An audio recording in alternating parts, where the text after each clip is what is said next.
Welcome to Not Milk Never Milk. Subscribe if you're lactose intolerant. You start by confirming you actually have the right to use the track. Check whether it's Creative Commons, royalty-free, or a commercial license and note restrictions.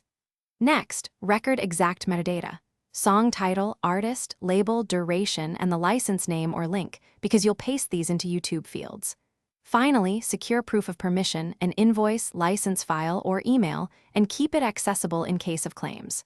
Once done, move straight into editing your video for attribution. Now you add the attribution where YouTube viewers and systems will see it. Paste the credit in the video description's top lines. Song artist label, licensed under license name link. Then, use YouTube's music, copyright, or info fields to mirror that attribution and add timestamps if the song appears at a specific point.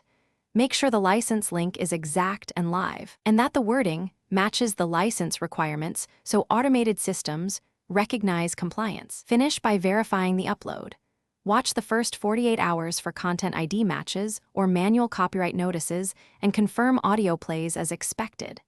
Store all license files, invoices, and permission emails in one folder so you can attach them if a dispute arises.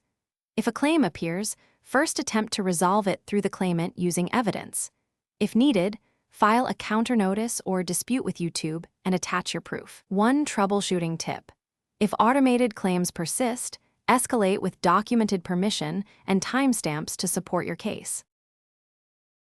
Thanks for watching. If this was helpful, leave a like and consider subscribing. See you next time.